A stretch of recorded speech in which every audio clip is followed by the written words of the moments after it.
11월 14일 법률방송 러투데이 시작하겠습니다. 첫 소식입니다. 삼성물산과 제일모직 합병 과정에서 국민연금공단에 부당한 압력을 행사한 혐의로 재판에 넘겨진 문형표 전 보건복지부 장관이 항소심에서도 징역 2년 6개월의 실형을 받았습니다. 주목해봐야 할 것은 항소심 재판부가 청와대의 개입을 인정했다는 점입니다.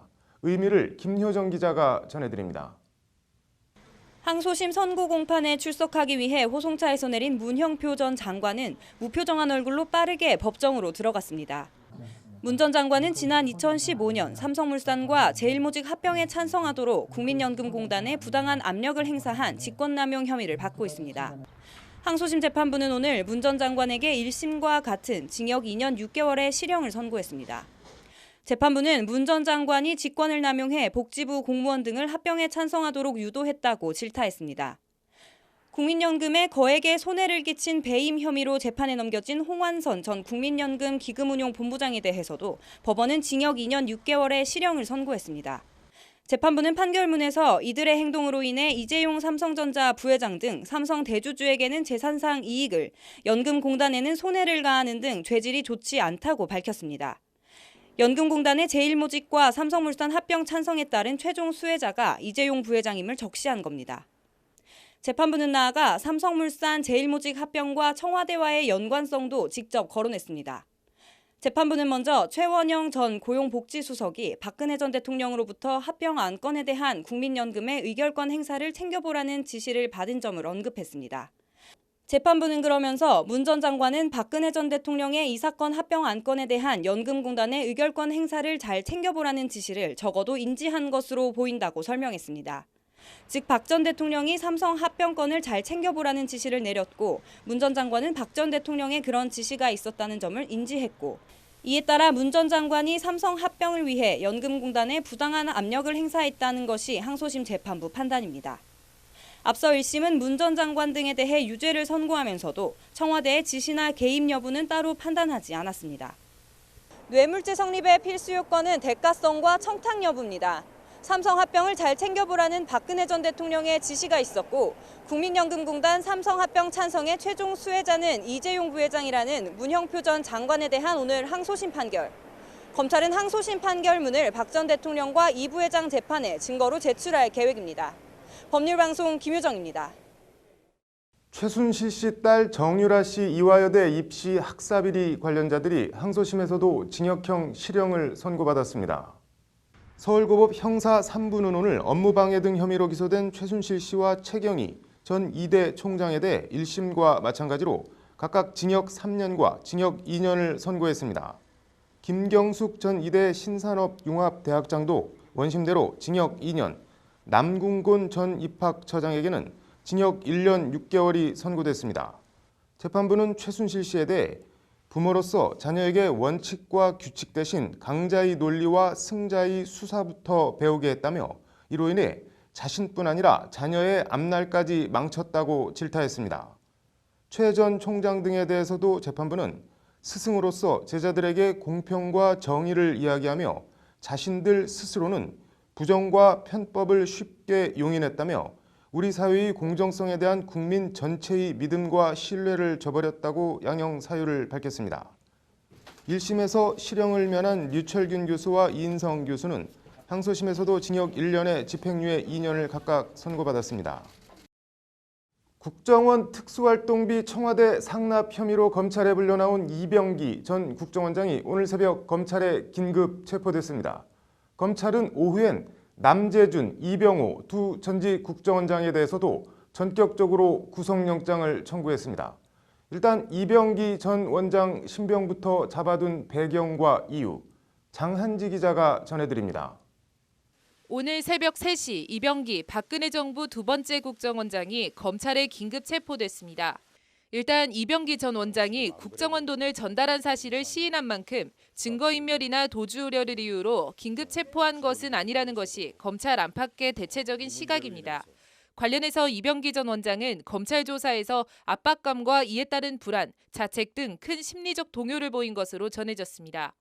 이 때문에 고 변창훈 검사 투신 사망 사건을 겪은 검찰이 일종의 예방 차원에서 이병기 전 원장의 신병을 일단 확보한 거 아니냐는 해석이 나오고 있습니다.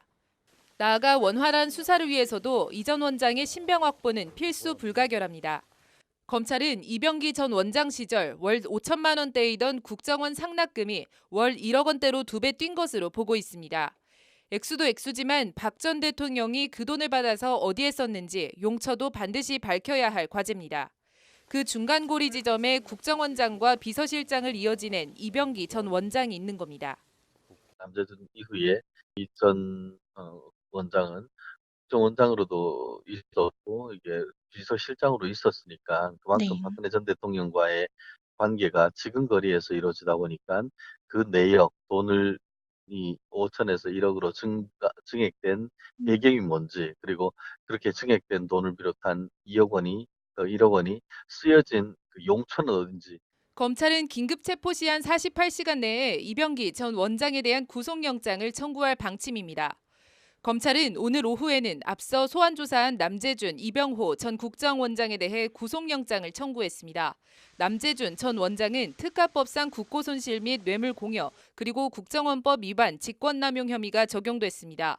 이병호 전 원장은 특가법상 국고손실, 뇌물공여, 정치관여금지 국정원법 위반과 함께 업무상 횡령 혐의가 추가로 적용됐습니다. 이들은 검찰 조사에서 청와대 요구로 특수활동비를 상납했다고 진술한 것으로 알려졌습니다. 3명의 전직 국정원장이 청와대에 상납한 특수활동비는 40억 원에 이릅니다. 이 돈이 어디에 쓰였는지 검찰 수사는 이제 박근혜 전 대통령으로 향하고 있습니다. 법률방송 장한지입니다. 배우 문성근 씨와 김여진 씨의 가짜 나체 사진을 만든 전 국정원 유모 팀장에 대한 첫 공판이자 결심 공판이 된 재판이 오늘 열렸습니다. 유 씨는 재판정에서 30년 공직 생활이 한순간에 무너져 참담하다며 뒤늦은 참회와 후회의 눈물을 펑펑 쏟았습니다. 석대성 기자가 재판에 다녀왔습니다. 전 국정원 직원 유모 씨가 포승줄에 묶인 채 법무부 호송차에서 내려 재판정으로 들어갑니다. 유 씨는 공화국 인민배우 문성근, 김여진 주연, 육체관계라는 가짜 포르노 사진을 합성해 유포한 혐의로 재판에 넘겨졌습니다. 문성근 씨가 자신의 트위터에 경악, 아이 미친이라는 글을 남기게 한 바로 그 사진입니다. 뭐 때문에 그런 사진을 만들었냐는 재판부 질문에 유 씨는 둘의 이미지를 실추시키기 위해서라고 꺼져 들어가는 목소리로 답변했습니다. 재판 내내 고개를 숙이고 있던 유 씨는 구속된 이후 매일 깊은 반성과 함께 참회의 시간을 보내고 있다는 말로 최후 진술을 시작했습니다. 유 씨는 그러면서 윗선의 부적절한 지시를 적극적으로 거부하거나 차단 못하고 실행해 사회적 물의를 일으켰다. 개인적으로는 30년 공직 생활이 한순간에 무너져 정말 참담한 마음이다. 지난 30년이 국가를 위한 충성의 삶이었다면 앞으로는 사회에 봉사하는 삶을 살겠다며 재판부에 선처를 호소했습니다. 떨리고 울먹이는 목소리로 최후 진술을 시작한 유 씨는 진술이 이어지는 동안 이내 굵은 눈물을 펑펑 쏟아냈습니다. 검찰은 유 씨가 다른 관련 수사에서도 적극 협조하고 있다며 이례적으로 서면으로 구형하겠다고 밝혔습니다. 재판부는 검찰 수사를 위해 유 씨에 대한 선고 기일을 다음 달 14일로 잡았습니다. 30년간 봉직해오며 평범하고 명예롭게 퇴직할 수 있었던 국정원 직원을 포르노 사진이나 합성해 유포하는 잡범으로 만들어버린 현실. 유 씨에게 그런 지시를 내린 윗선을 검찰은 민병주 전 심리전단장과 원세훈 전 국정원장으로 보고 있습니다. 법률방송 석대성입니다.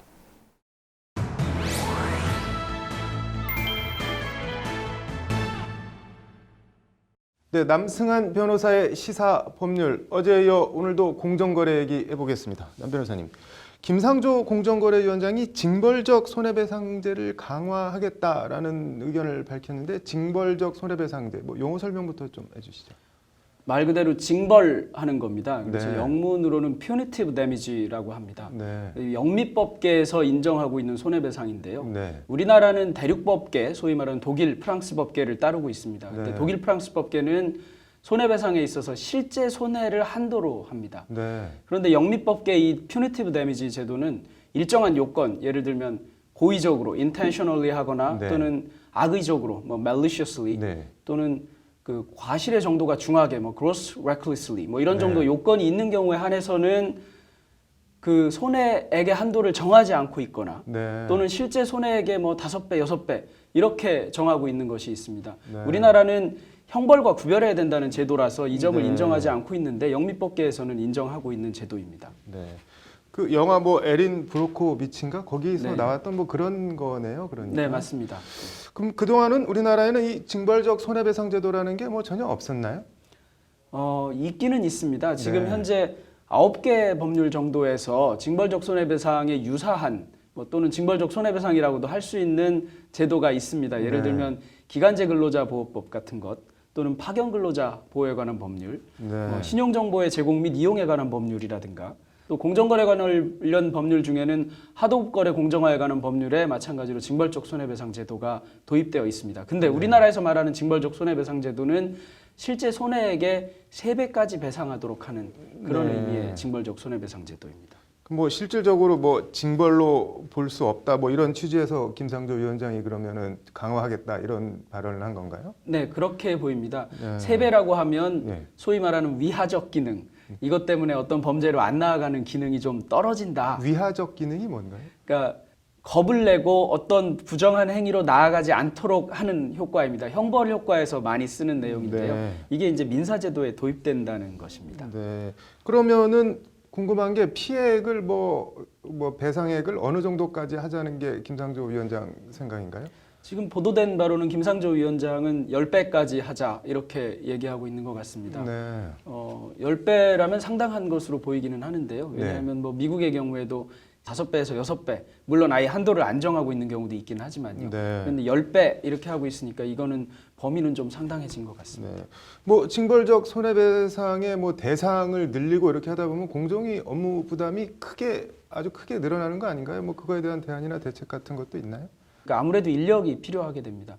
인력 필요하게 되는 경우에 그 인력을 그 조사권을 지방자치단체에 부여하면 지방자치단체도 마찬가지로 조사할 수 있게 되는 것인데요. 네. 뭐 구청에서 단속하는, 그리고 국가도 단속하고 구청도 단속하고 이런 것과 비슷해진다고 보시면 될 것 같습니다. 그러니까 공정위가 조사하는 사안에 대해서도 뭐 지자체에서 일부 조사를 할 수 있게 하겠다 뭐 이런 내용인가 보네요. 네, 그런 것 같습니다.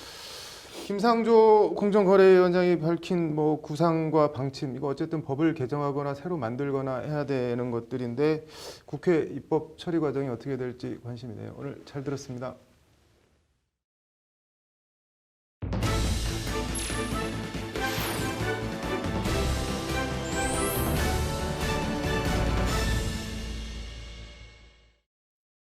이른바 돈봉투 만찬 파문의 당사자 이영렬 전 서울중앙지검장에 대한 결심 공판이 오늘 서울중앙지법에서 열렸습니다.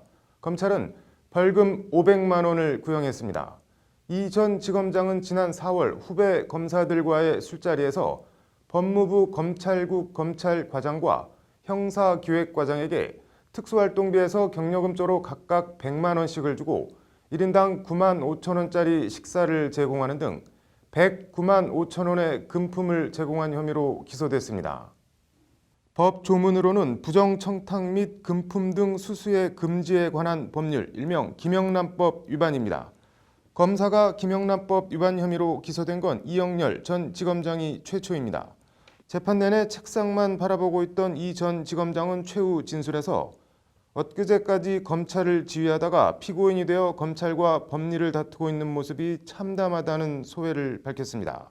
이 전 지검장은 그러면서 일신의 영달을 도모하고자 한 일도 전혀 아닌데 갑자기 범죄로 간주해 형사법정에 서게 된 것이 개인적으로 이해할 수 없다며 자신이 돈봉투 만찬으로 면직돼 기소된 사실에 여전히 당혹스러워했습니다.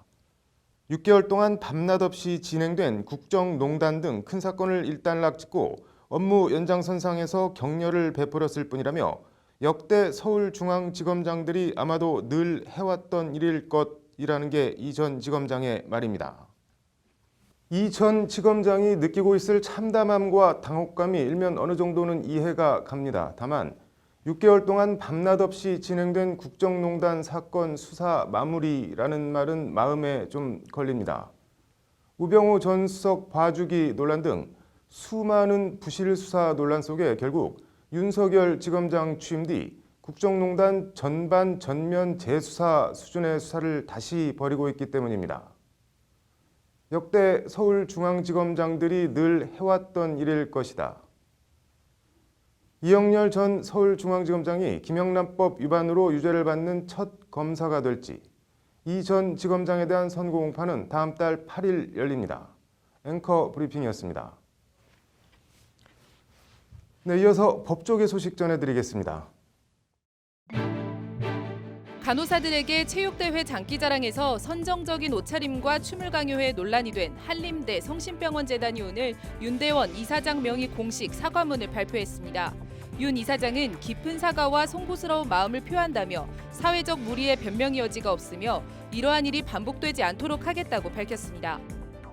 국립과학수사연구원은 오늘 교통사고로 사망한 배우 고 김주혁 씨 부검 결과 알코올 등 특기할 만한 약물, 동물이 검출되지 않았다고 밝혔습니다. 또 경찰은 사고 차량에 블랙박스를 발견했지만 음성 녹음이 없어 사고 원인 규명에는 큰 도움이 안 된다고 밝혀 사고 경위는 여전히 미궁에 빠져 있습니다. 창원지법 진주지원은 오늘 초등학생과 수차례 성관계를 한 32세 여교사에게 징역 5년을 선고하고 신상공개 10년을 명령했습니다.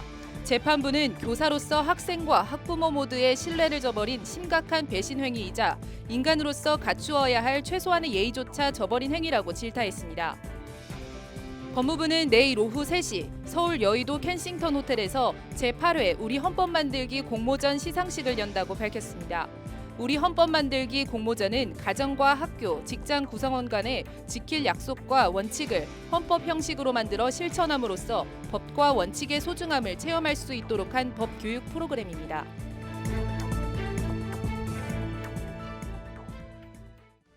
(11월 14일) 법률방송 러투데이 마치겠습니다. 시청해 주셔서 고맙습니다.